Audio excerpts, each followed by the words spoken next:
So here we are in Stanley Park. We're going down for the seawall walk. It's a bit wet. Yeah, our promised sunny day, spoiler alert, it's raining. He's in the area, keep your distance, keep pets on a leash and be big and loud.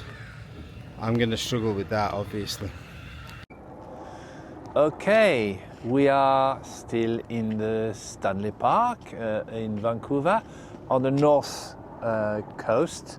And here, what do we see? No, it's not a replica of the Little Mermaid in Copenhagen. It's called a woman in a wetsuit.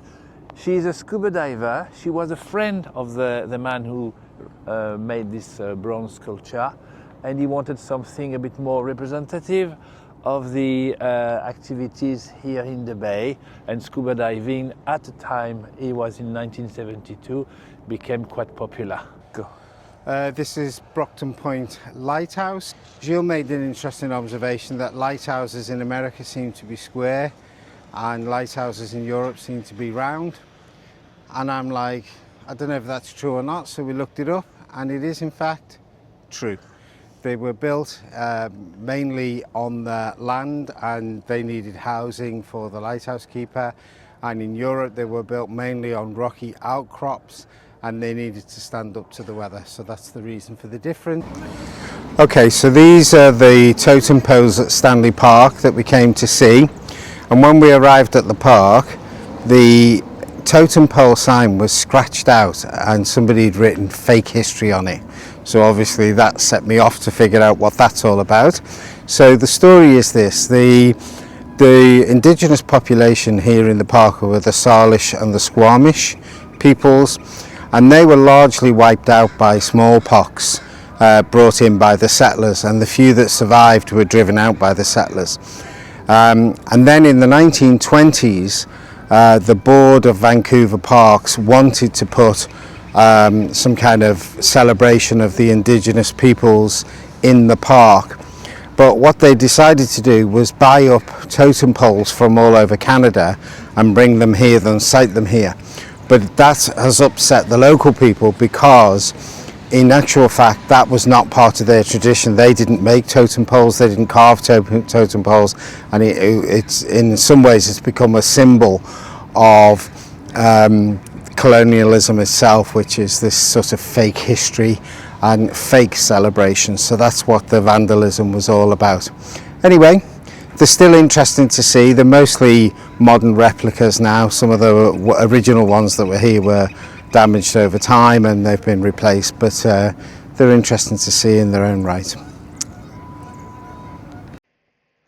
So as we come to the end of our trip to Stanley Park, we got some pictures of the skyline of Vancouver and then took the bus into town. We found Vancouver really a very walkable city. We enjoyed walking around the town and seeing the sights, and it's a very pleasant city to walk in. Tonight we're going to go and see a flight over Canada, which was recommended by our friend Leslie, and what we're hoping is to be able to include some of those shots in the video if we can. And then afterwards we're off to dinner at a restaurant called Nightingale's for our last dinner before we head off to New Zealand. As we're wrapping up, we're just going to overlay some video of the flight over Canada to let you have a look at that. And this is our final wrap up of Vancouver in Canada. We are leaving in the morning. We fly off on the 24th and we land on the 26th as we cross the international date line. And we'll be flying for 14 hours, so you won't see much of it. You won't see a video at all from us for tomorrow.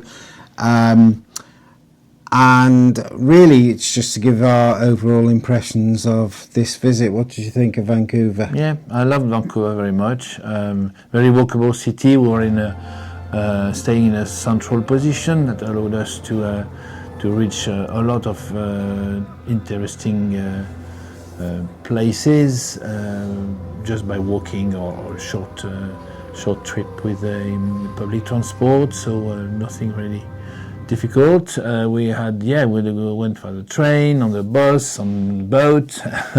We did a lot of things, and the climate is much milder than in Montreal. So there was no snow at all. Just a bit. We could see the snow on the top of the Rocky Mountain in the distance. Otherwise, it's very. It rained a bit though. Yeah, we had some rain. We had a little bit of rain. But it's normal in this part of Canada, apparently.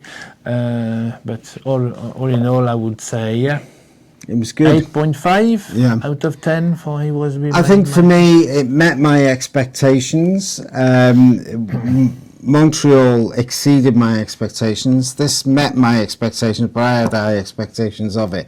So I would agree with that. I think it's an 8.5. There'll be no video tomorrow, obviously, because we're flying, but we will, when we land in New Zealand, hopefully be able to show you some pictures of business class on the air, which I hope is going to be good, because we're going to be on that plane for a long time. Yeah, but we land in the summer.